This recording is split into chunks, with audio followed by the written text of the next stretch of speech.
Welcome back to episode 17 of the EUphoria podcast for the Summer Split here in the LEC. My name is Vedius. I'm joined by Dagda. I'm covering once again for Dracos, but we're joined by none other than Alvaro and Jojopyun from MKOI for what is a pretty awesome episode. Yeah, and that episode can be found on Apple Podcasts, Spotify, SoundCloud, and YouTube. We went through all things MSI. We did this and that with Dagda and Vedius, the better version, and also then went through everything that the LEC has to offer for this week.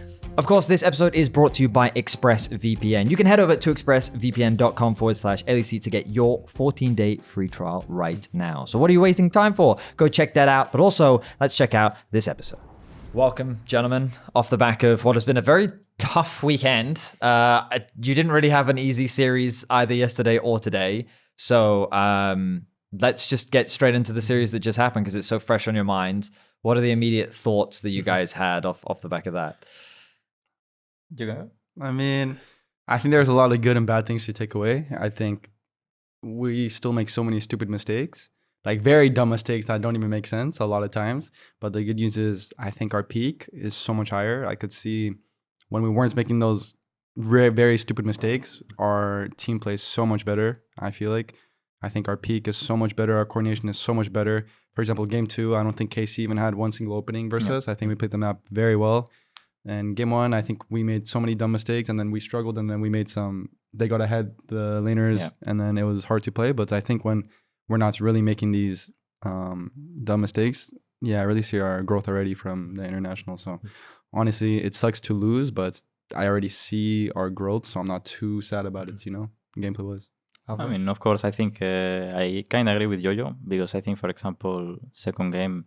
I think it's the best league that we have played in terms of how we move the map and how we play the priors. Because, for example, before our strength was always team fighting, and maybe we were getting behind from leads, how we play the map, how we play the macro. But now I think, for example, in this case, it's one of our big advantages that I think compared to other LEC teams, I think we are making the difference. So we don't need to only rely on team fights and then, like if you are able to be 2k ahead in gold, because you are getting some lead in mid game, it's also easier to get to the team fights. So for me, as Jojo said, I think of course right now you're not happy because you lost, but we also take it as a process. We came here because we were not expecting to win everything. I think you need to be realistic. The other two teams are also strong that we faced this week, and we hadn't prepared that much. I won't use it as an excuse. They won still. They were better. So for me right now, thinking on NAVI, thinking on the next playoff, I am assuming that we will go to playoffs and focus on the future. Yeah, I mean there are pros and cons to our format, which is that the advantage is that you don't need to win a lot to qualify to playoffs, but losing does have a big consequence. Now, if you guys had been 0-2 this weekend, it would have been much scarier because then there is a difference between that upper bracket and lower bracket spot. But because you got the win yesterday, you're still in a pretty comfortable position. And so as long as you beat those teams below you, you should still be fine. But we talked a little bit about today. Yesterday felt rougher than today did. Do you guys have any thoughts on how your series against Giant X went? Yeah, I mean, I think it was the same. We made so many out of characteristic silly mistakes. I could still see our growth from there. I think today showed much better. I saw the growth much more today. I think yesterday I felt the team had some jitters. Maybe it was the first game back, or we didn't play in a while. It was our first stage game, so I think it was pretty natural. I think also GX played pretty well, so I think I already saw the growth from yesterday and today, and I think today the jitters were gone and we played our game. Yes, we still lost. We still made very dumb plays, but I'm still very satisfied with our team play. So, yesterday for sure was. We don't talk too much about day one. It's a day one type of thing. I mean, I think we were, for example, into Giants, I don't think we were controlling that well the map. Of course, I think when we won the second game, at least there were some things that you could take as positive. But from the start of the game, I think it was a bit rough. And then going into the third game, when we were able to come back 6k, I think it's because of as I already said on other interviews, I think it's mostly the resilience that we have at training, because we are the kind of team that usually we don't FF. So we are always trying to look for the opportunities. And I think everyone was in a way confident. So I'm really happy from taking that win, because it's also for the mental that, if you are not giving up, then you might have a chance. What are your initial impressions of MKOI their first week back? I mean, I agree with the lads. I think there was one or two slip-ups. Like even, I think I'm assuming you guys took a bit of a break coming back off of internationals, right? So it seemed like ultimates that were missed from people, or like some like hands things that didn't go your way, and that I think really made the difference at certain points. But I do agree. I think I can see the improvement you guys had on your sidelines. Like game one, sick. Like it was really, really cool to see the way you controlled pushing in mid and yourself pushing in top lane. You find the picks in the top side jungle, and it was really clinical in the way that you were setting that up. I thought that was really sick to see, and definitely something that it seems that you are clearly working on, is how to get that control in. And I think as well, I don't know, like maybe I'm making excuses for you now, but it was like I wasn't expecting you guys to come in quite as good as you were, because I assumed you were going to take time off, and then it was going to be kind of a slow ramp back into you guys in playoffs. Like that's what I was expecting. So to see you guys already having some of these games similar to game one, fills me with a lot of hope for what this is going to be coming into playoffs then. Because I think if we got you guys firing all cylinders and some of the other teams, I think it's just going to be a sick playoffs watching this. Hope so. So I kind of want to get into the mind of you both a little bit, kind of tied in with what we saw in this series. Alvaro, I don't know how much you hear from some of the commentary that we did over MSI, but like we branded you as comfortably the best support in the league, right? Like I remember casting some of your games where you were single-handedly, I felt, saving the game for your team. And I remember like Nautilus, you had like this crazy Hex Flash play where you came over a wall, you connected this insane hook. And like even in the Giants game yesterday, it was your flash engage 3-man knockup on the blue. And so I just want to understand like kind of your experience in your LEC, because this is your second year now, right? Yep. And so how that kind of pathway has been for you, and how you feel like you yourself have been playing this year, and like how the hell do you find these angles all the time for your team? I mean, I have been working with Melted for a long time, and he has always been telling me that my biggest strength is how I find the little engage windows. I think in that sense, I'm the best one in Europe.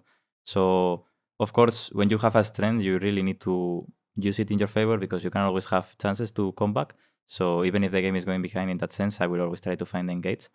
I think it is because I have played a lot of, in general, I would say, I mean, it's not really a thing, but I have played a lot of video games. I think I have a lot of like game sense in that sense, of how I can be on the spot that enemy might do a mistake and I can punish it. So of course, always when it's a strength, you need to play for it. And then, yeah, I mean, playing already in LEC for the second year, I think yesterday they were asking me as well if I was pressed or if I was scared. I think in this sense, for example, we have been playing already in international. There is not really any scary moment. I'm facing these teams that I think they are strong opponents. Like I think KC, Fnatic, as we said, I think the top 5, I will say, of the groups, I think can be really strong contenders for the playoffs. But I'm never gonna be scared. And also being my second year, I wasn't scared already in the first year because of how I am as a person. But yeah, I just want to be ready to face them already in playoffs, because I think it's going to be a matter. Was there any particular player that you watched that you like over from Korea or anything like that was like, this is a guy that I want to learn from about those like split second decision makings? Or do you think it was more of an internalized, you played a lot of video games and that gave you that instinct for the engages? I think it's myself, because I have been playing a lot video games, both League and other video games, since I have been a child. So there is not really anyone that I ever looked up to. And this is something that, for example, for some people can be a double-edged sword, because when you look up to someone and then you face him, you freeze, because you have been looking up to that person and then you are not able to actually play into him because you're just copying. So of course I have taken some feedback from the best players. I think, for example, from Keria, there is some things that I can, and a lot of things that I can improve from him, because he's really strong on the area that I am a bit weaker, which means like the ranked champions, how he plays the laning phase. So there is a lot of improvement that I can do. And when I had to face him, playing the Nico, I learned a lot as well. So we glazed Alvaro a bit. Jojo, I gotta come to your. Did you see the comments from Knight during MSI? Yeah, I saw it. I mean, well, after this Oriana performance, I'm not sure if we could talk about the glaze, but really, I mean, like you were flame horizoning him. I do think Casey's mid game they don't really care about farming too much. Okay, that's fair. Which is one dimensional in a way, but they do it well. So That's fair. I think in MSI, I mean, I think we had a pretty good series versus BLG. CFO, I think we just very underperformed. I underperformed a lot too. I think they also overperformed compared to when we played them at EWC. So I just think they were more ready for the match than we were. I did see the message about Knight. I mean, I appreciate it a lot because I felt like I always looked up to Knights. He's especially from the LPL, he's the number one mid I would choose that I would learn the most from. So it felt really good to him to say that and to also talk to him after the game a bit. I got a photo with him and got to, just say like, of course his English is not too good, so we just said like the good job and like all that simple stuff. But it's still, it felt good and it gave me a lot of things that I could also learn from that series and from MSI overall. So I think I learned so much from that. Because that Ari game, you were making him miserable, and then it was kind of, I mean, as an EU fan, it was super frustrating to watch that like. It only took one play. That solo kill, that was the most Chinese solo kill I've ever seen. I promise, when he turret dived me, I did not even think that was possible. Like that was even an option. So when he did it, I was like, wow. Like I wasn't even like, I was just like, wow, that was a really Chinese. Like I was like, wow, this guy's Chinese. Like it's crazy, But because didn't they dive you before that? Because you were just chilling in lane, a top lane with him. They 3-man duel with Vi Flash, exactly. And then they were in the bush, And then that gave him one kill, and then after that, it just felt like he was a different player again. Exactly. And it was... Yeah. I mean, he really performed that game after the advantages they got. So props to them. They played really well. Yeah. But to me, like, that's one of the things that I think has been super impressive to watch your development throughout the year. Because, of course, we didn't get to participate in your growth throughout North America. Our experience of you was MSI when you played against Caps and the 0-8 and he brought out a NAVI and we made jokes about, I don't know what this champion does. And then you came into the beginning of the year. You've always been confident in your individual laning, but it just felt like that it's just been step after step, the rapid growth. We've heard so much praise from Melzet and your coaching staff. I'm super curious as to how like your development has gone and how you feel about your play right now as well. Yeah, I think in winter splits, I think my preparation wasn't good. I didn't realize how important like preparation before matches and everything was. So I felt like my preparation wasn't good. It's not like I was like nervous or I was not ready, but it's just, I was not as sharp as I could be for the game. So I think on stage, I was just not ready a lot of times. I think my game knowledge also got a lot better this year. I think just working with the coaching staff and doing individuals with the coaches, I think specifically about fights, about side laning, about just everything, how to coordinate with my team better. I think it improved so much. So honestly, I give so much props to the coaching staff because I think if I'm not doing those individual reviews I was doing after scrims and all that, I wouldn't have learned as much as I did. Because in winter splits, I didn't really do too much. I didn't really ask for help too much, I would say. I didn't use the coaches as I should have. And then I reflected a lot and I tried using all the help I could get for spring splits. And I think my performance showed in that sense. So yeah, I would say it was just the coaches helping me a lot and just keep staying curious on how to keep improving the game. I think my mindset also shifted to really try to keep learning more. So I think that helped me a lot for sure. How has your mindset shifted from the past? Because I remember talking to Azael about this and you were talking about after MSI 2022 when you did that was the first international, I think. Yeah. You were saying like you studied a bunch of Xiaohu VODs and some, I think it was Faker VODs as well. Or like, oh, the roaming was the part of my lane that I was weakest at. So I want to start to learn at that.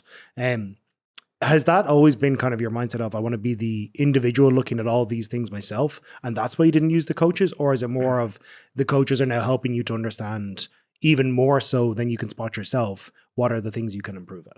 Yeah, I think I just wasn't self-aware. Like I tried to, I watch a shit ton of VODs. Like I watch LCK a shit ton. I'll watch every Gen G T1 game. I watch a bunch of LPL. I'll watch through the raffle files, go through the lane, go through everything. So I thought me doing that was enough to learn more about the game. Of course, it helped me a lot for sure. But in my weaknesses specifically, it's good to have someone tell you specifically what your weaknesses are and for you to actually work with them and for them to be non-biased at all, because I was biased.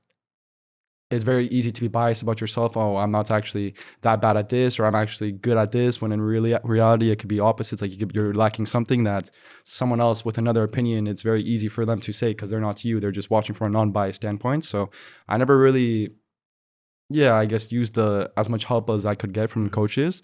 So I think this from Spring Split is when I realized like I should use it as a tool my coaches way more, ask them for help every single time I'm curious about something, not have them go to me. I actually take initiative and I'm very curious and I keep trying to learn and enjoy it. So I think, it's just a mindset shift, understanding how important just reaching out and having someone else tell you what you're doing wrong, how important that is. Yeah. Sounds like a super healthy feedback culture for what it's worth. Yeah. And it's funny because hearing you describe all this, it's just really great to hear, because I think back 10 years ago, more than that, when I was aspiring to be a pro, and I look back and reflect on myself and think, if I could have just pushed my ego aside and reached out to coaches and asked for feedback, because everything you've described. If it helps, it's the same with casting. Bro. Yeah, it's true. Yeah, fortunately, I desperately ask for help often with that. Fortunately, but no, it's really nice to hear that mentality, and it's really cool to hear. And I mean, you guys talked extensively about it. We heard it a lot in your spring finals interviews, where you gave so much praise to the coaching staff and how much you felt that your improvement was great. And one of the things that we thought was really impressive with just your preparation, the way you planned, the way you came into things. And it was so evident in the playoffs too, because your first matchup against KC, you guys were able to beat them, especially in the drafting later on into the series. It felt like you just had their number, but then you almost immediately went into a G2 series where you then basically felt like we didn't have the time to prepare, we couldn't get ourselves ready. And then the week after, you then recognized, okay, we need to be ready for both series, and we could see that. So I'm just curious as to so what happened at MSI in terms of that preparation? Because the way that I was convincing everyone that you were going to perform well at that tournament was, this team studies well, they learn well, they prepare well.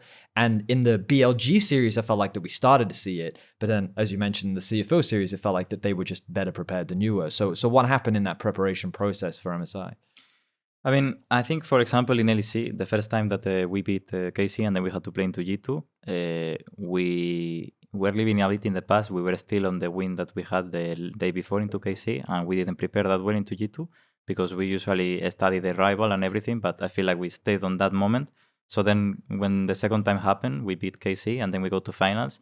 Like, I can explain, for example, for myself, as soon as I finished the KC game, I went to the office, I was watching, for example, Hansen is the one that scouts the enemy and tell us what are the common things that they usually do, what we need to actually take more into account. And I remember that we were really focused, everyone, on, preparing these finals because everyone wanted to win so bad. And also in draft, for example, there is not that much of an issue because usually our coaching staff is the ones that they prepare it. Sometimes they can ask you, what do you prefer in this exact moment or anything? But yeah, I mean, mostly I will say the coaching staff takes the most accountability in draft, either if it goes well or bad, and we have the confidence on them. And then coming into MSI, I think something that we took from it, I think the internationals are really fast. The teams that are able to adapt the fastest will be the ones that take the trophy home. And something that I think we were not able to adapt that fast is also to the meta shift and how we actually read both draft and how to perform. Because, for example, there was something that in MSI, it was so common. I mean, Jojo knows as well. Level 1s. In Europe, no one was doing anything. You come to MSI, if you don't play the level 1 perfectly, you are already... You're so cooked. You are cooked. Really? No joke. So there was a lot of things that happened during the MSI that we had to adapt and overcome. And at one point you get good, but then another thing comes, so then you need to adapt to that one, and then maybe you drop already the level 1s. And there was a lot of things that were going on. Also depends when you play into LPL, they usually try to play faster the game. I remember into AL, they were coordinating, they were super fast. And then into Genji, for example, or into Korean teams, they were playing more slow, more direct setups. So I think we did a good scouting, both MSI and EWC, for how we were going to face the enemies. I think into BLG, we had a clear idea how we wanted to face them. But yeah, I mean, we throw the game 4 when it was, I think, pretty winnable. Yeah. And then in the game 5, I think everyone was really confident. If we went to game 5, we could take it home because we never lost a game 5. I mean, it sounds really cope to say, but no joke. Yeah. Everybody in the game 4, it was so won. And everyone was very confident in the game 5. I really don't think if we went to game 5, we would have lost. Also, I just think we prepared better for them. And I just could feel that the longer the series was going, the more they were more emotional in game, and I could see their mistakes much more often. Right. Yeah. I think the CFO series. Yeah. I think it's the vibe, no? As you also think. Yeah, the vibes. I mean, I think it's kind of like the G2 incidents with KC. I think we were a bit stuck on the past with BLG, and we should have won. And I felt like We just went into that day not as locked in, not as prepared, not as confident as we were versus BLG. So I think that was a really good lesson. Like these mistakes that we fix will happen again if we don't keep thinking about it. It's not like, oh, we fixed this mistake and it's not going to happen again. We have to keep paying attention to it because, like you said, we fixed it after we beat KC. We were so excited. We were living in the past, kind of. And then we don't even prepare as well as we should have for G2. And then we did it the next week. And then I feel like it was the same thing that happened at MSI. We weren't ready to move on. EWC, I think we did a much better job. So then we just have to keep on remembering. Because, for example, the difference is that, I mean, now we were talking before, I don't know if you know, but we only prepare for 4 days for these games. Like we only screen 4 days. For example, in MSI, it's completely different, or EWC. You play a series in the morning and you play scrims in the afternoon into another team. So there is a lot of games and there is a lot of opportunities that you can play into the best teams in the world. So you need to take those advantages. Because, you know, you never know when you are going to go into another international and have this opportunity. So I think it's how I said, everything adapts so fast, and the team that is able to adapt the fastest will take it. How do you try and figure out what's the first thing you want to try and adapt to? Because it sounds like, you know, you've got the LCK guys are coming in and they're playing such a slower paced game to the LPL guys. It feels like you're getting different data from multiple different things, and even the outputs, it sounds like, can be so different as well because there's such different environments. So what's kind of the process for kind of using the funneling down into the 1 or 2 things you want to work on for this week or this next series that's in a couple of days' time? Yeah, I mean, I think there's like people have different kind of meanings of fast. Like if you watch LPL and you see them fighting for everything, fighting for every invade, every objective, you can say that's playing fast. There's also a mindset that the LCK plays very fast in a way where they don't let you have any opportunity, and they're always playing for tempo, and they're always, if you make a tempo mistake, they're going to punish that. And in that sense, they're playing very fast because they're controlling everything. And if you mess up, they're ready to punish that.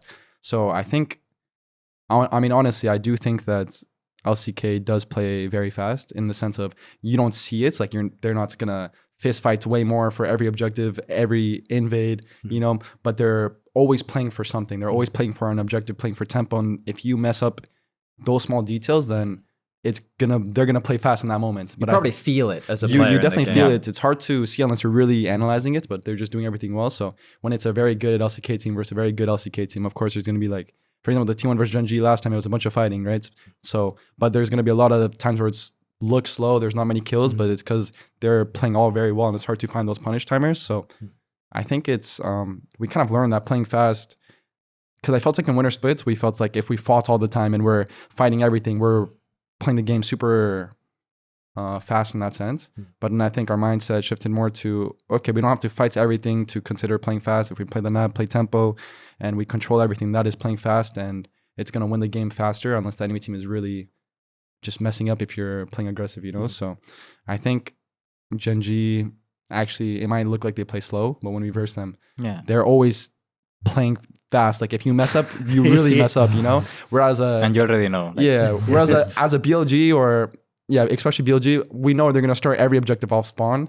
In that sense, I guess that's and also they're not prepared as well, you know? Yeah, so I guess it's 2 meanings of playing fast, you know? So I would say we're definitely trying more of the LCK side, playing more controlled, because I do think it's much more consistent, and we're very good at fighting, so we can team fights as a team, so we can always bring out the team fights and playing fast in that sense when we need to. So I'd say we just have much more versatility now. So I would say we try to play fast the LCK way, or like the controlling way. Right now we're trying to improve on that, and we always have the other option to lean back on. You had so many things that I wanted to jump on. It's great perspective as well, because like just an example of one of the notes I had for AL coming into the tournament was they will fight every team to the death on grubs.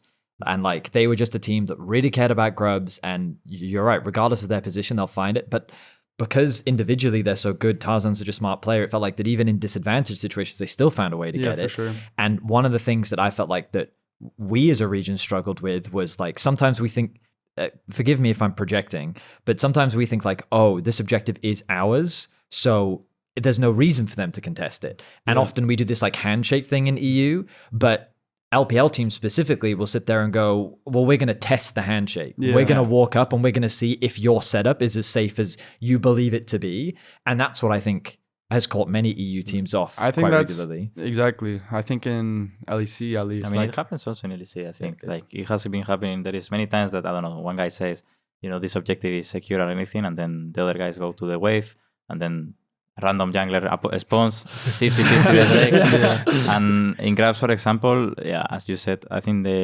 usually the best teams are always trying to test you and try to contest. But they are not punishing their tempo by doing it. They are just looking. If you just want to smite, they can just take another or take the other 2 wave grabs. So usually it's an exchange, I would say. Yeah, but I would say for sure the Asian teams do it way more. I would say like there's some LEC teams you just verse and they just won't contest everything. Everything's so easy to play. You can get every wave while getting every objective. And Right. if we're first at the setup, it's just free. Of course, in Asia, you can't.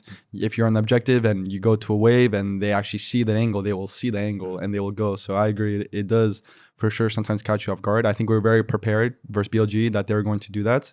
They also love contesting every objective right away. And if they don't, they'll just face check. So we were very prepared for the BLG in that sense. So yeah, we knew for sure they like to play like that.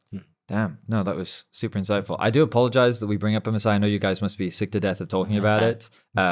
But I'm now curious as to like, what are the next steps for you guys from this international event, right? Because as I mentioned at the beginning of the year, we saw you come back from Worlds, and the first thing we said was, wow, Mirwin and Super individually seem way better.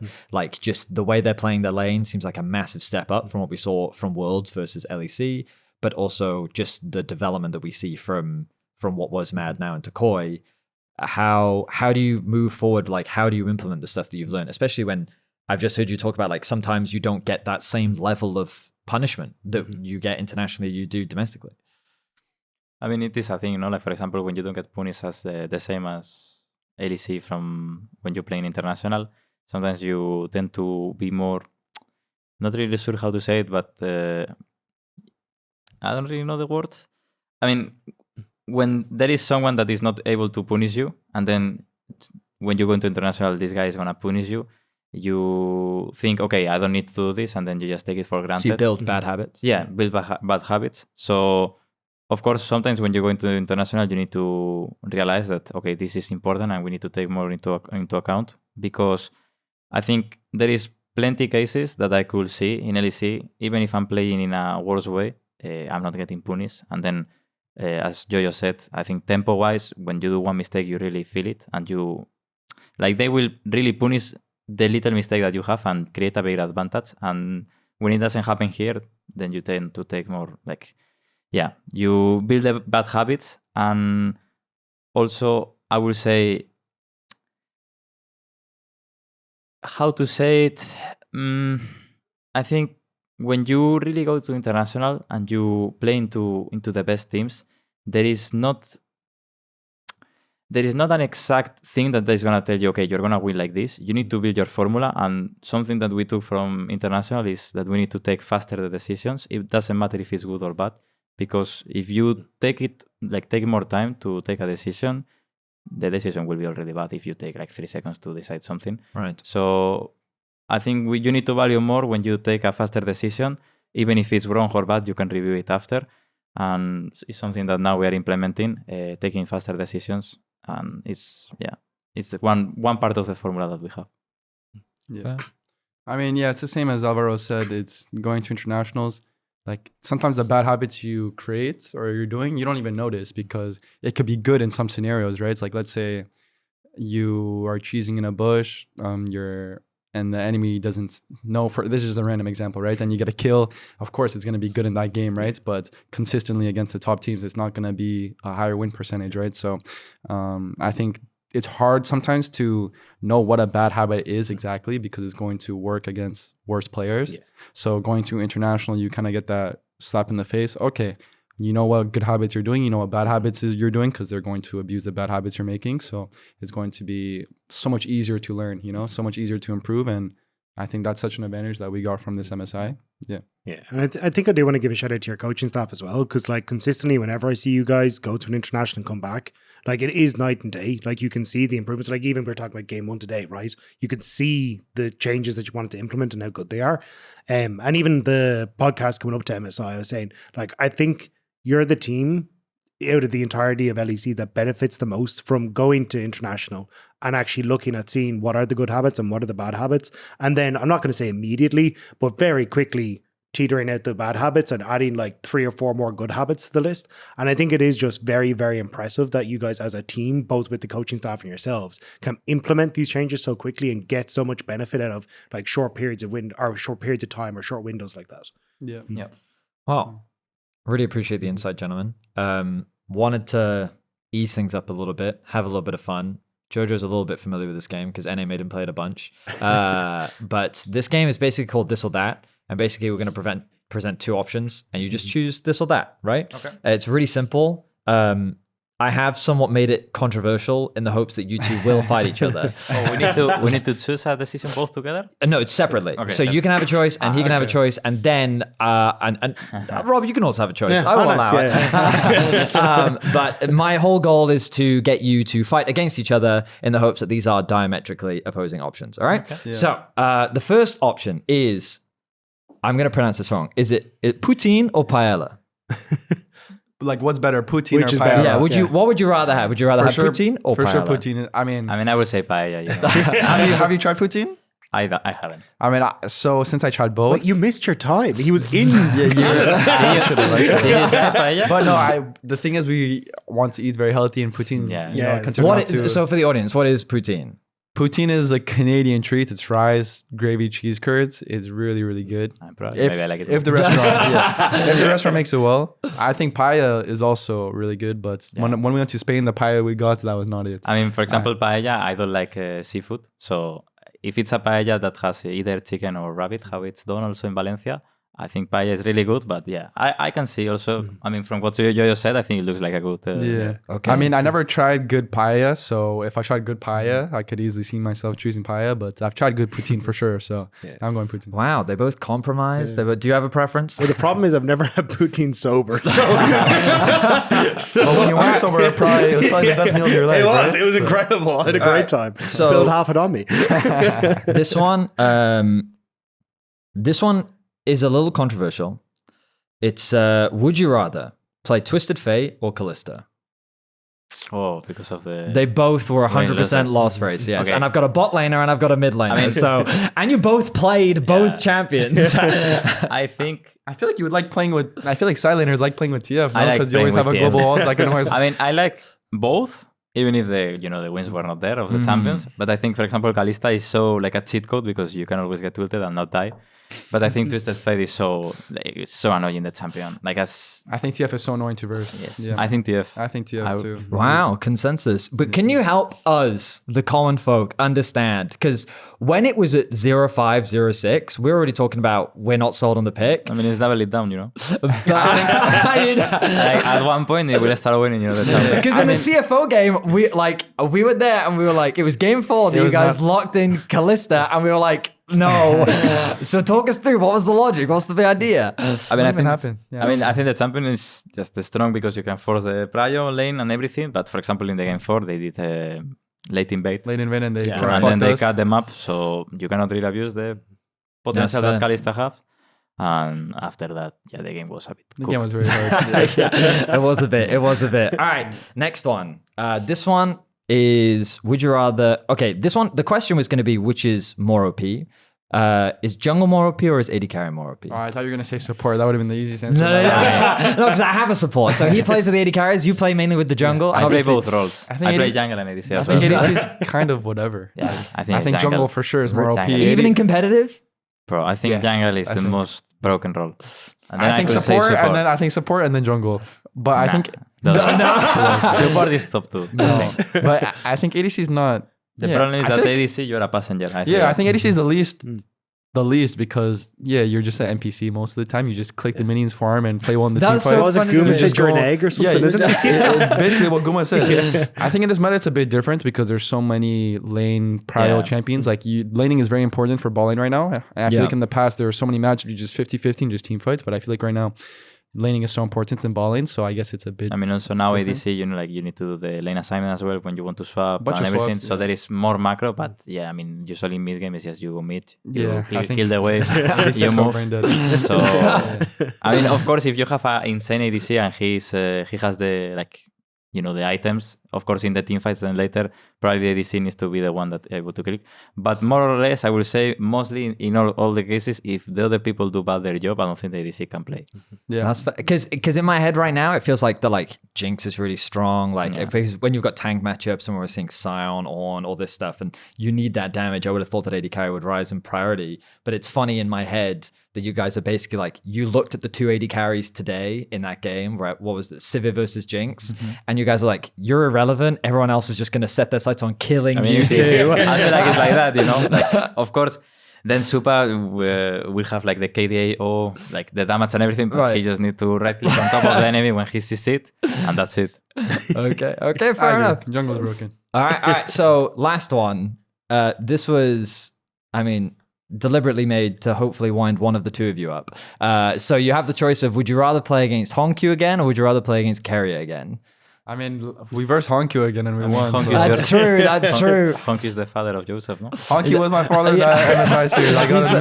I gotta admit. For sure, I'd like to verse Honkyu again. He reminds me of low-key, a rookie myself. Mechanically, very good. The laning was very good. I felt like the mid-game felt very easy to play against CFO in that sense.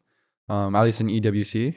In MSI, it was also very free, but I think everyone was just underperforming, and I was underperforming, so... Yeah, I think if we play standard, we play normal. Even versus EWC, our game versus CFO, if we watched, the game was so cooked. I think it was I don't know, we died a bunch early. It was 7-0 kills, but just playing mid-game better than they did, I felt like it was very easy to play mid-game. So, I mean, I'd love to rematch Honkyu. I would say Keria, but at the same time, let's be honest, why not have a rematch into CFO? Because I feel for example, in social media, people were so negative that Europe is the worst region and everything. Yeah. So I will be down to have a rematch because I think they are also a strong team. So of course there is also T1 on the other side. Insane game. They have the best players in the world. Of course it's also a banger, but why not play into CFO, into K-Win? You know? Is there another team you'd love to just take another shot at? Another crack at it? BLG, no?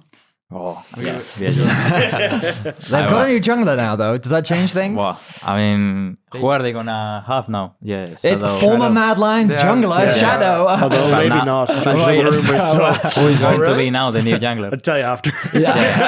No way. But they're winning. Yeah, they were winning. It's not a gameplay issue. I know what it is. Yeah. Apparently there are some visa issues. I heard about that. Yeah. So maybe they go back to H1? I have no idea. Yeah, so then it's the good rematch. Yeah. fair. No, that's cool. Yeah. Great. Thank you guys for having good sports with that. That was just a bit of fun, hopefully lightening the mood. And you guys are great sports with that. Of course, we've spoken a lot about you. We have to speak about the league. You guys ended up in the, people say, tougher group. Would you guys agree? Yeah.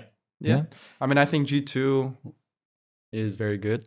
I think after MSI, I definitely see their improvement too as a team. I think just like us, I could tell they learned a lot.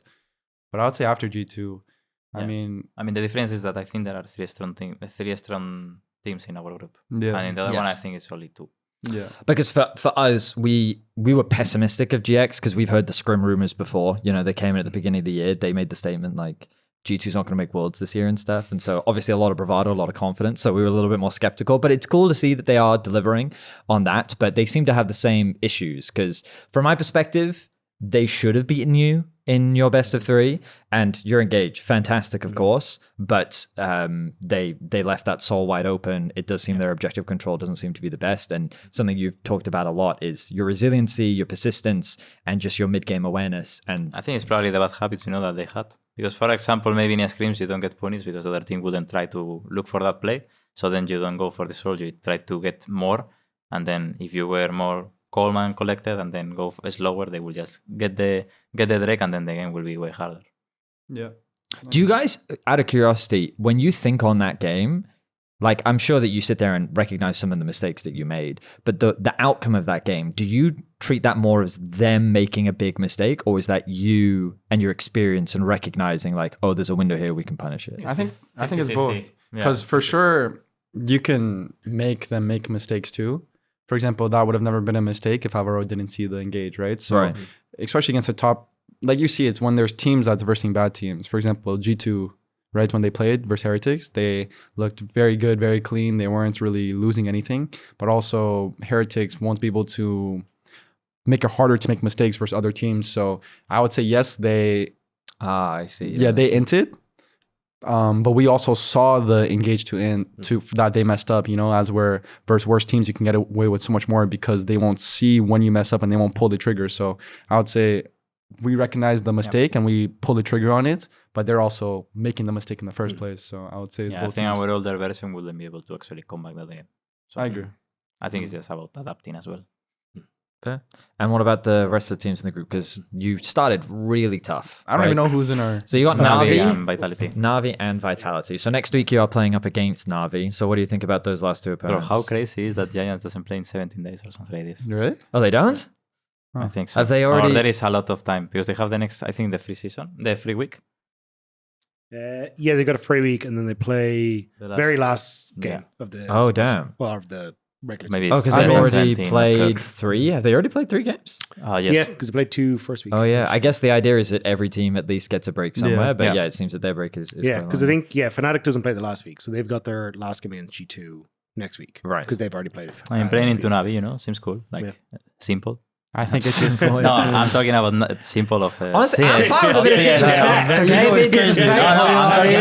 about CS goes Jojo Navi is simple. famous for his disrespect. You know what I mean? Well, that was too far, though. Look, we can cut it. It's okay. I will get cancelled now. They will put this after we get too serious. Now they're going to shit on us. I mean, I used to, what's in CS, Navi, simple. So, I mean, it's Goat. now, The legend, I think yeah. it's a good, I think it's a good, a good team that basically joining the league. I think Navi as a brand seems pretty chill, team better than Raw. And I'm not saying in a bad way. I think Navi, they kind of have I think I like the jersey as well. And for example, now Malrank, I already played into him. He was the only, he has only versed me the last split because he played on the last day since. Yeah. That was with the sub and trick, yeah. right? Yeah. So I already played into him and, he did pretty fine. But I think anyways, there is still a stronger support as well in the league. Yeah. If you were looking at it, what do you think is easier? Is it easier to swap from mid to support or jungle to support? Because in my eyes, probably jungle to support, just understanding. Yeah, the I movement think of jungle that. to support. But I think it depends on the player a lot. Because also I think it depends on how you are as a person. I'm expecting, I can see maybe Joseph here, the selfish player, I don't think as support. Bro, I'm getting level 6 Yeah. as fast as possible. Yeah, not roaming mid. So I think as a jungle, you tend to be less selfish. So I think it's easier to do the swap. Also, the macro usually is kind of similar. You just need to clear camps as well on jungle. So it's a bit harder jungle than support. But yeah, I think it's easier.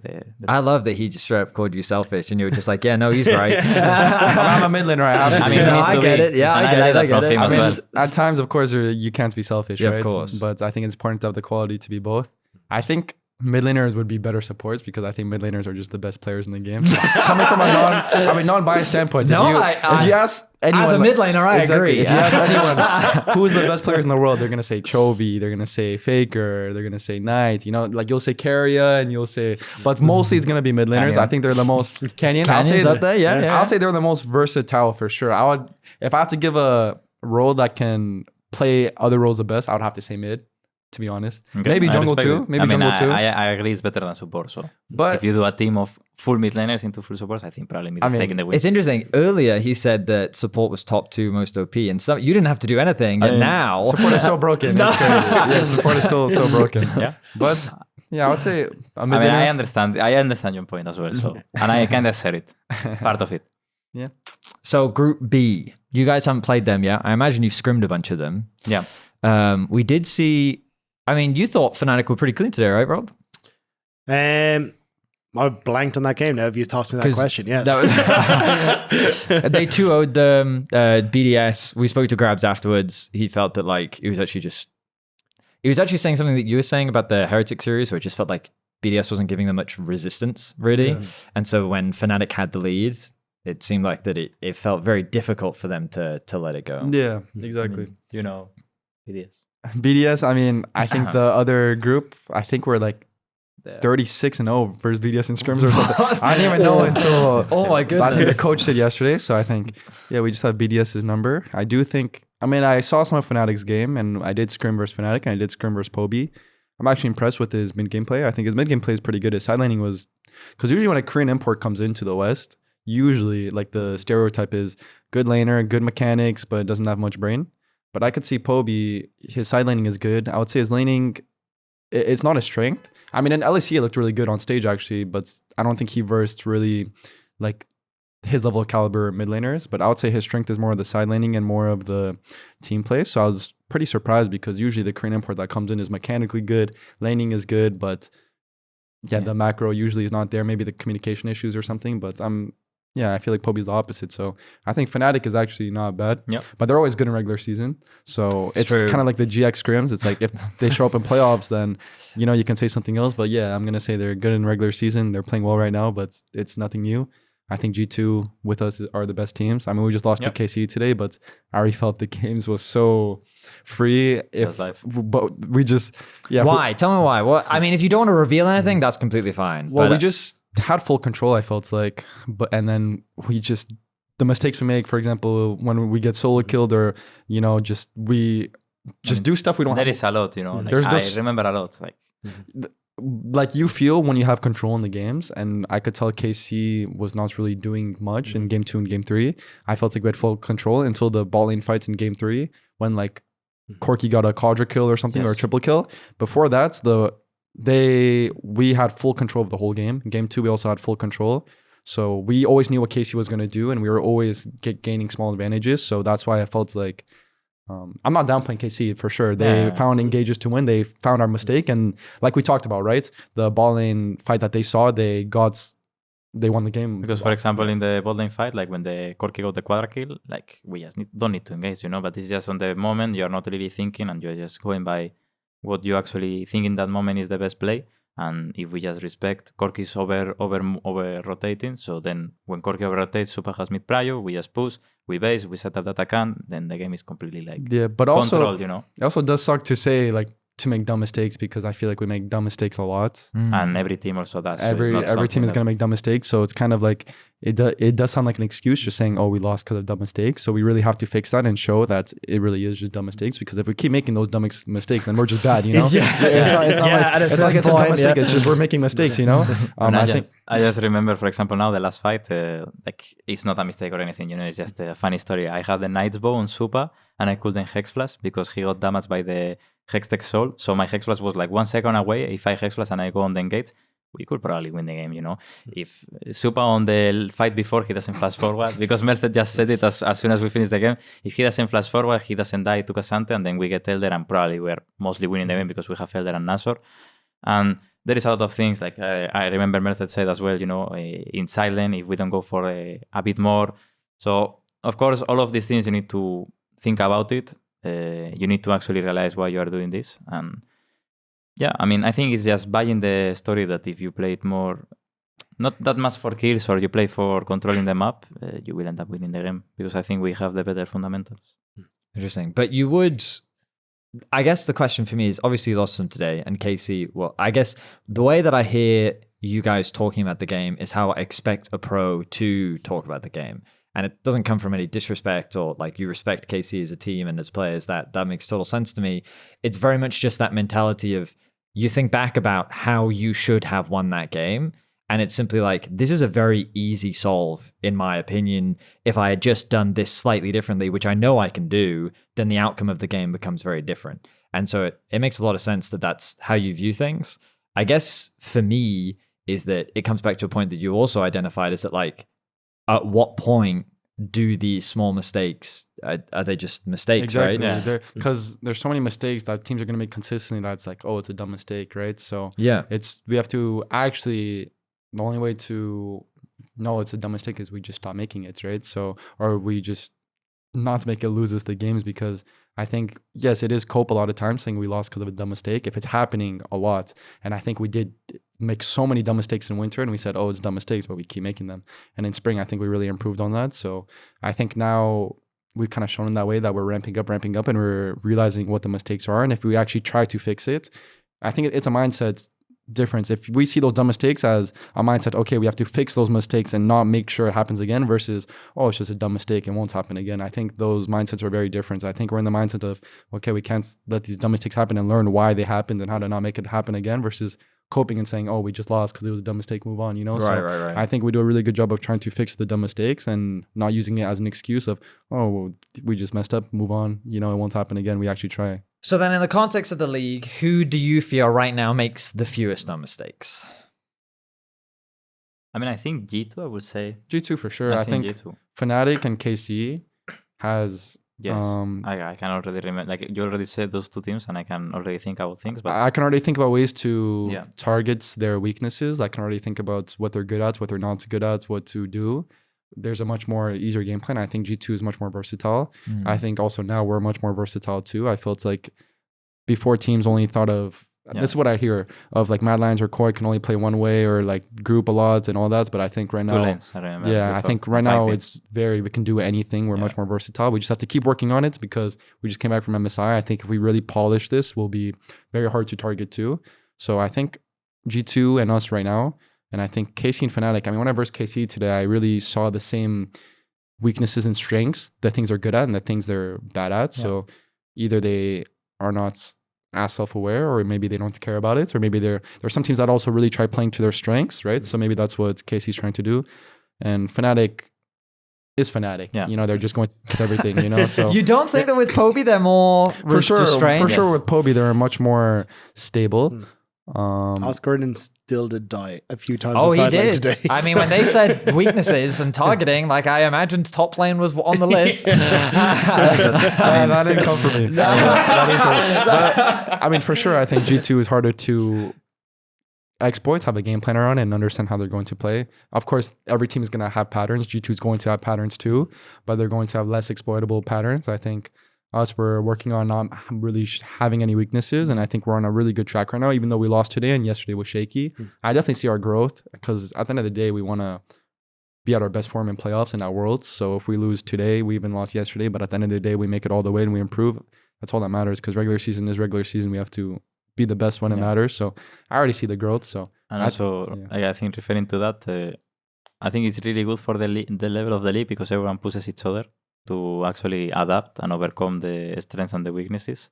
So if, for example, I don't know, random team is not thinking about vitality, for example, if they are overgrouping, for example, and one team is going to be able to actually punish them a lot, they will need to solve these mistakes and realize why they are doing this. So they're going to become a better team, and then the next time that they face, doesn't matter if it's us or anyone else, the level of the league will already like be growing. And I think it's something that we need to do as Europe, you know, improving in general, because of course you can have 3 or 4 or 5 teams that are strong, but I think if everyone in the league is strong, I mean, we're going to do a way better international. Yeah. I mean, that's the end goal. But the perception right now is definitely quite doomer towards EU. I see a lot of sentiment. I mean, even myself, like...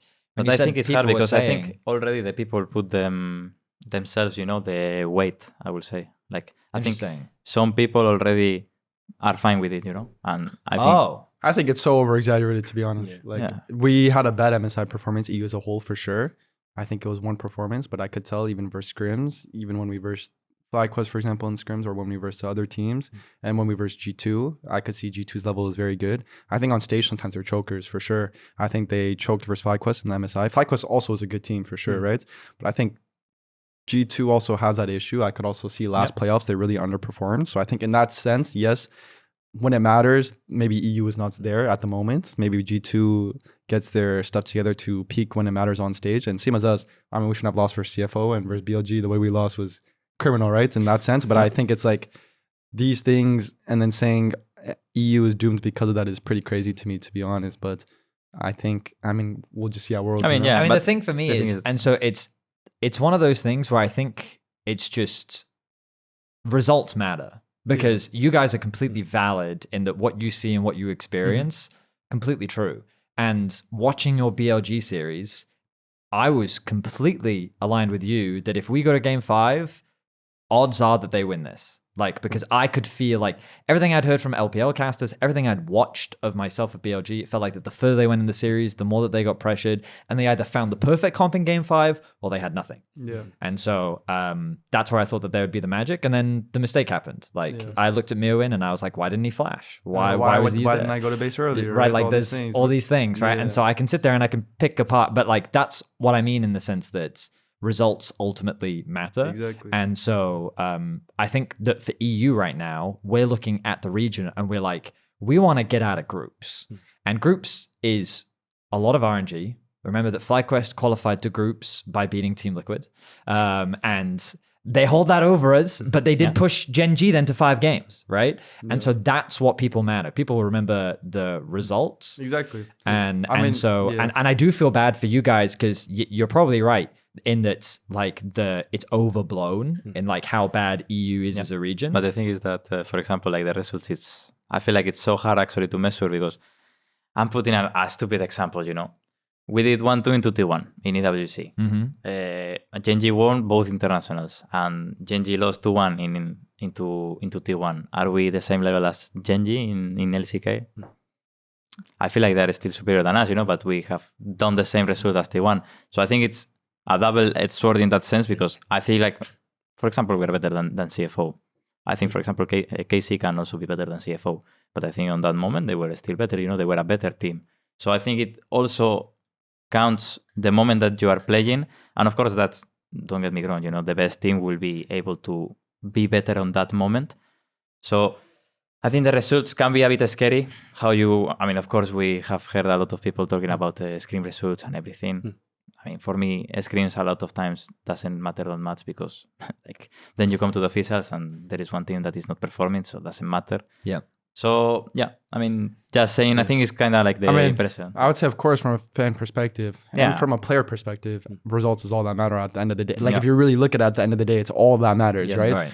And it's like, once you understand as a player that the fan sentiment will be very in the presence of whatever happens. 100%. You just understand, okay, results is the only thing that matters, and you just move on because they won't know the scrims or the level or what the level actually is. And once you really understand that, it's going to be very over-exaggerated.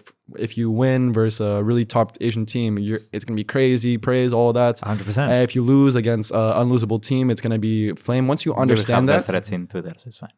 But, yeah, once you understand that results is all that matters to the fans and the reaction, and it's very in the present, the reaction, I feel like the past really doesn't matter. Unless it's something very crazy like FlyQuest almost beats Gen G, then you understand it doesn't really affect you. And even if EU, for example, people saying EU is bad right now, I know for a fact EU is a good region right now, at least the top teams.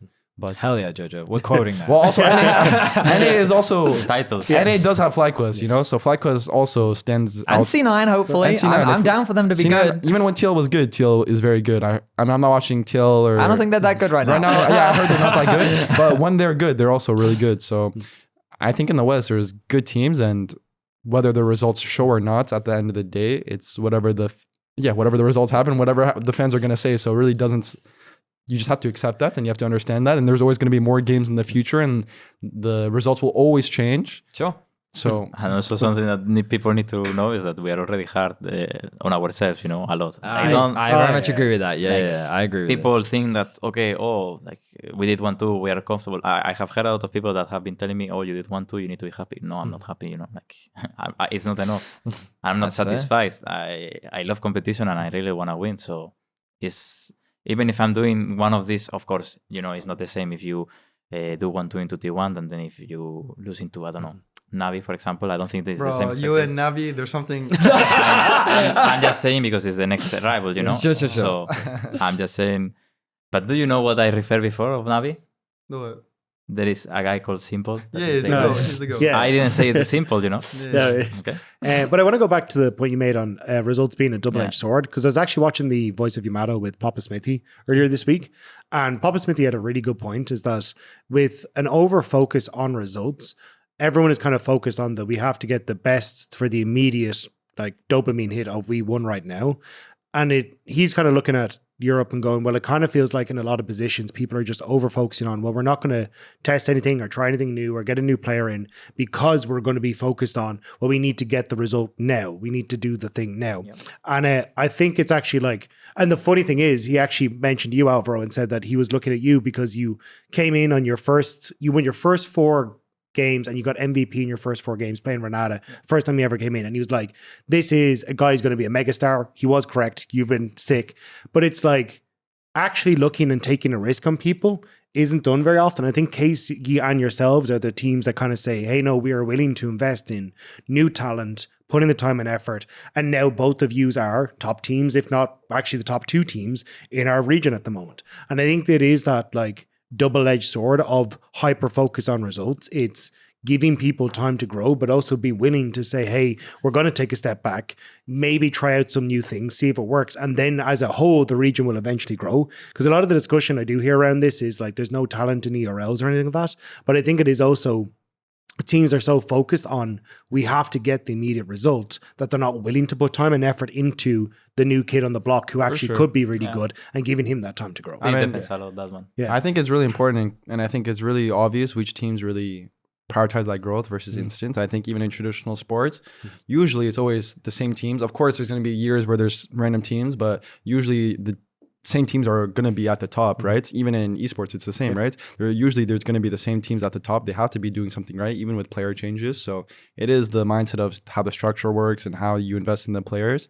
I mean, I do see that teams go for instant growth. Maybe the investors want results right away or whatever. But of course, the long-term investing in the players and the long-term growth will always be better, right? And I do understand some teams need results now for whatever reason, but it's not going to be the most ideal way if you spend a shit ton of money on a random roster with good names.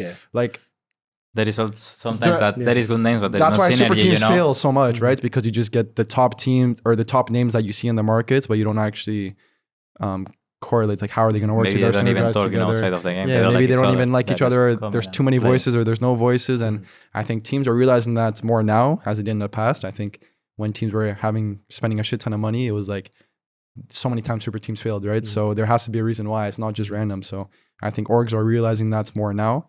I think KOI did a really good job in that. And it is really clear which orgs prioritize that versus just getting the best players as 5 together and not even caring about the synergy. So I think it is really important. Regarding to the results, for example, in scrims, there is many times that one team is going to be trying to test new champions or not showing information for the fearless draft and everything, and the other team might be just tryharding their soul, This is not, I'm not referring that still the other team that is trying, that you should try to win and aim for these things, but there is going to be times that both, like, different teams have a different approach or a different point that they are right now. So, I mean, it has happened to me both in Mad Lions KOI and Movistar KOI.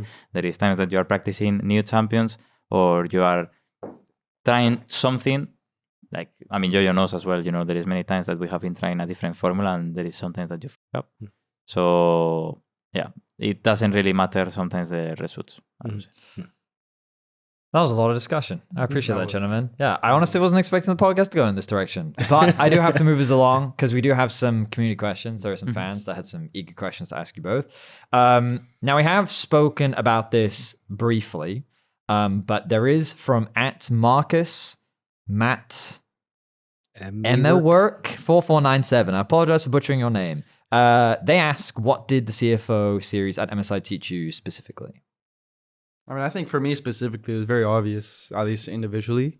I noticed I used to have a habit as a player when I played really, like when I was satisfied with my performance, it would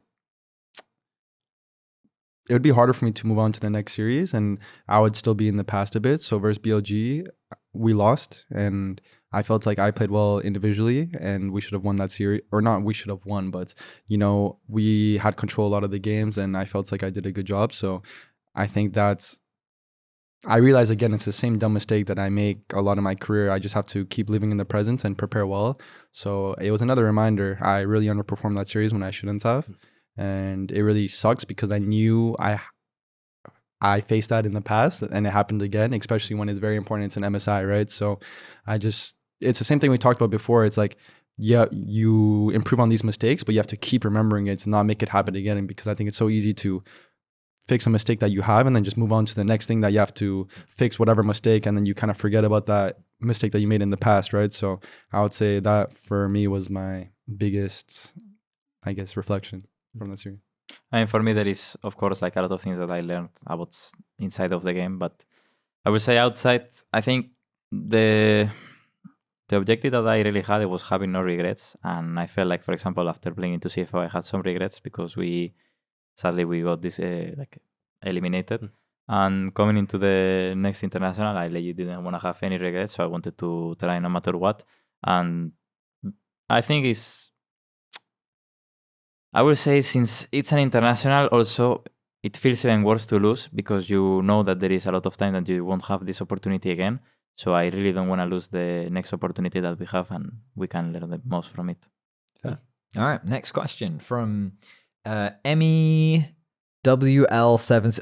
People need to fix their Twitter names. This is great. It's also Ernie. It's Ernie, okay. All right, well, thank you, Dagda. What's their most important flaw that they fixed after competing internationally? You guys did speak a little bit about the formula. Was there anything outside of that you thought that you really wanted to, that you thought was a key flaw that you want to fix after international? I don't want to say like exactly what it is or too much. That's fair, that's fair. I think it's just, right now, what we are focusing the most, I think, is just on taking the faster the decisions. Because I feel like the faster you take the decisions, the better that you can play. And even if you do mistakes, there is going to be a time that you will be able to overcome those mistakes.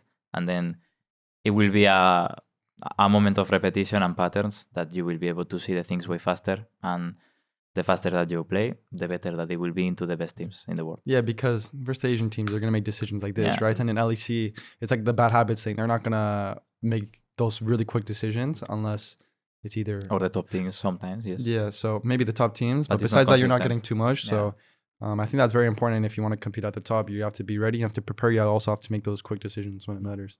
Fair. All right, next question from @InfoSen. At Alvaro, they would like to know how to use solo queue to practice as a support for pro play. They say, in brackets, as it is a very team-oriented role, how do you keep track of opponents' vision wards in game, and how do you use solo queue to improve? I mean, just a little story. I started playing jungle when I was younger. I mean, I used to play every single role, I would say, except top lane. But I re-rolled to support to play with my brother in the same team. Oh. We won Circuito Tormenta. That time was second division of Spain. And then he kept studying his degree. So I went on and keep playing support. And since I have been playing support, I think the role sometimes can get a bit frustrated, but I feel like it's just every single role in solo queue, because there is sometimes that you will think your role maybe doesn't impact that much when in reality it does. You can ask Joseph as well what he thinks about support roles. But for me, it's mostly, of course, you can take a lot of things from solo queue.